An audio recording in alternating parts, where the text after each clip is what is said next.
Hey, what's up, guys? How's it going? So I wanted to go ahead and kind of go over KVK. Now, of course, I got the Trove, which is always nice. So I got another 48,000 gems. Obviously, that was the only major losses after KVK. 40,000 tier 4 cavalry, that was it.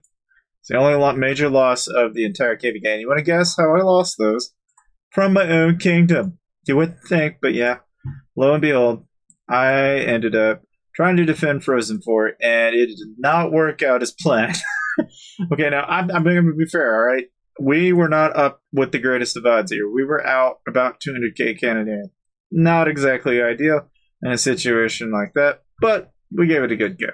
And I wouldn't say we fell short of that by a whole lot. But having that said, all right, obviously, with any particular, how do you say, event, right?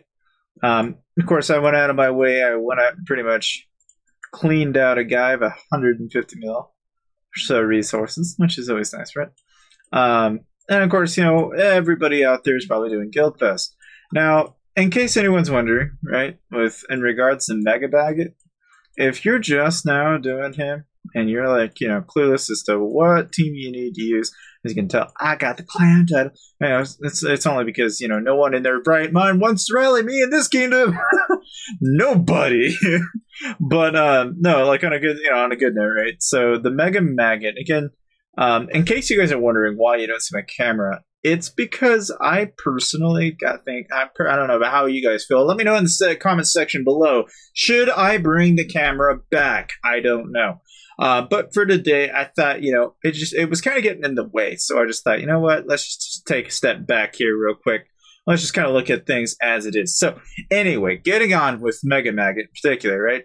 If in case you're wondering what kind of team I like to use, I'm currently throwing a magic team at it, because obviously he's a P defense, right? So in my case, I ended up using a Witch Doll / combo. Now, am I saying this is the best team? Not really, but all I'm going to tell you is that if you're trying to pick a team, you got to pick a magic team.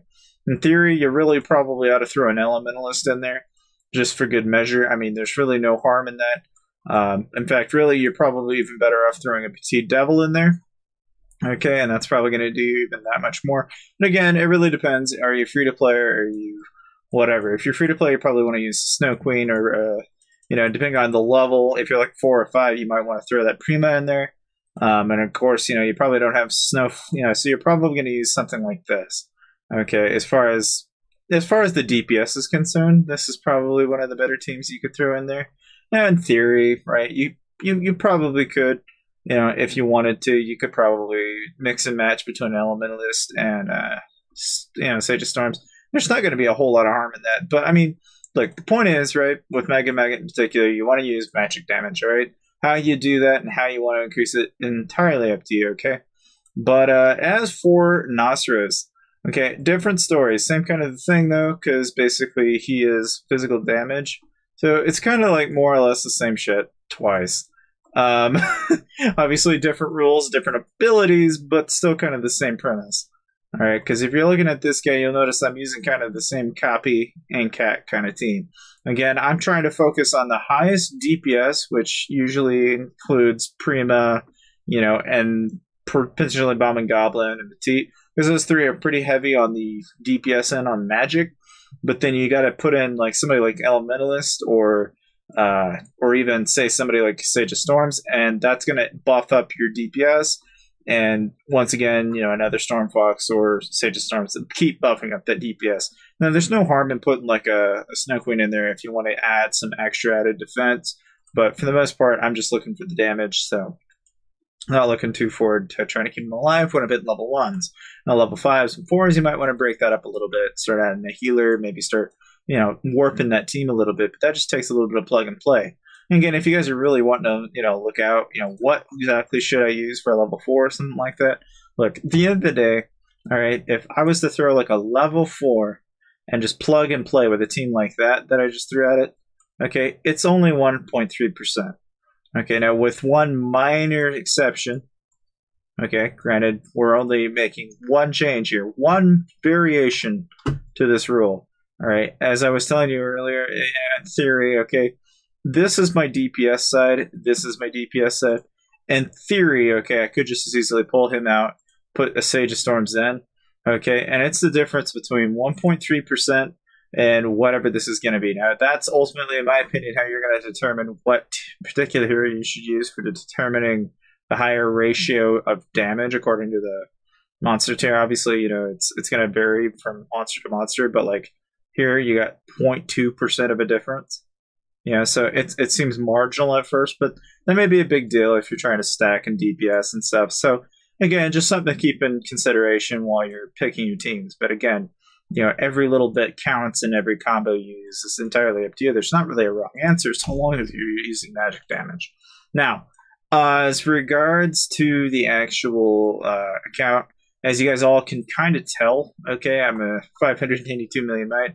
I was able to print off all my tier 4s. Now, I'm sure some of you are wondering, well, okay, so your KVK ended on kind of a rep, didn't it?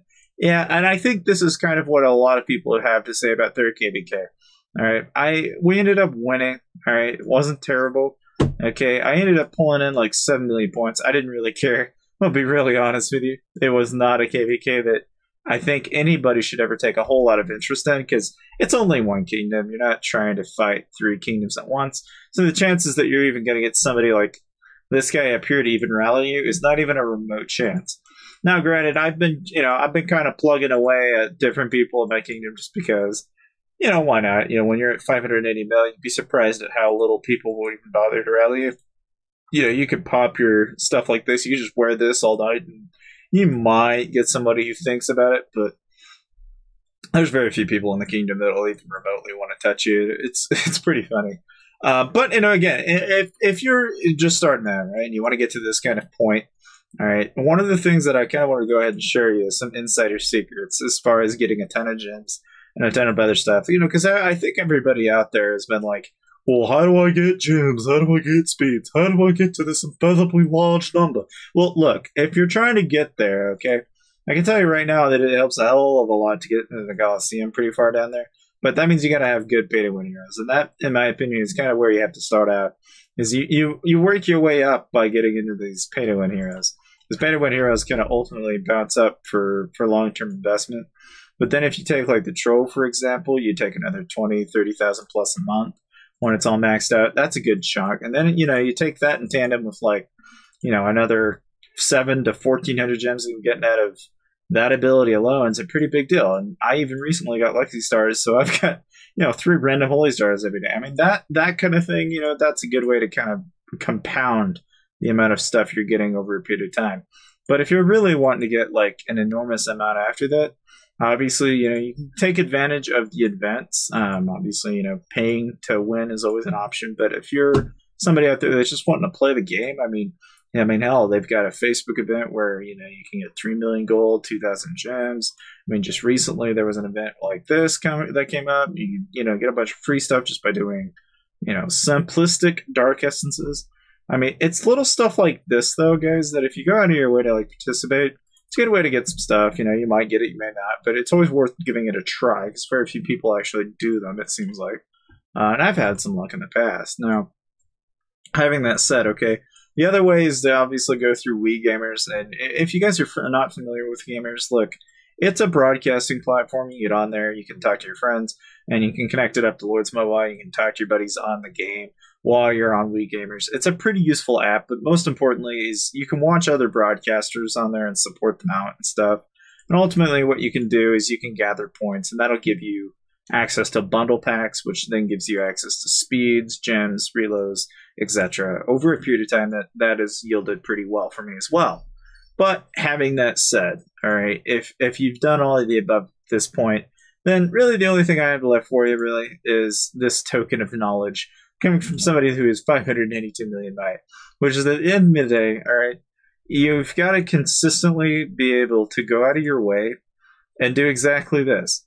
All right, if you were to take the amount of energy you get every single day, let's say you go after like a dozen level 1s, probably not going to get a whole lot. If you go after a level 4 with one hit, you might get something. But in my experience, right, it seems to me that if you were to take the amount of effort you've put into monsters and you just all of a sudden decided to hit like a level 4 at times 4 or something akin to that. And again, there's not really like a right or wrong answer here, but I mean, in my experience, you hit basically different monsters for different reasons. Okay, depending on their tier. And this is the big thing. The tier is like the most, maybe a most invaluable piece of information when it comes actually to determining whether or not you're going to use one or the other. All right, and why I say that, right, is because if, let's say, I hit a level 3, the odds of getting a relocator on level 3 monsters is just marginally higher than, like, say, other options. Level 4s are obviously just a hair bit higher, but I've always found that level 3s seem to yield them pretty frequently. Now, that's not to say that you couldn't get them from level 4s, but I mean, again, you can see how like the loot here, it spirals up and down all the time. But I mean, I've been doing this for months on end, and I've always come out with a couple of relocators, tons of gems and stuff like that for level 4s and level 3s. But again, I think it really all boils down to the fact that if you do a full times 5 times 6 hunt every now and then, I don't know, you kind of like roll the dice. You might get something good, you may not. But at the end of the day, it's a hell of a lot better than had you not done anything at all. Needless to say, though, I hope you guys enjoyed the video. I will have more content out in the future. I don't really know how hectic my schedule is going to get. Obviously, you guys noticed I probably haven't been uploading very often. And again, I'm hoping to change that, but needless to say, this is kind of my recap of KVK and everything, and hopefully I'll have more on the way for you guys. Like I said, hero reviews and monsters and everything else in between. We're just going to kind of see where it goes. But, needless to say, I'll see you guys next time.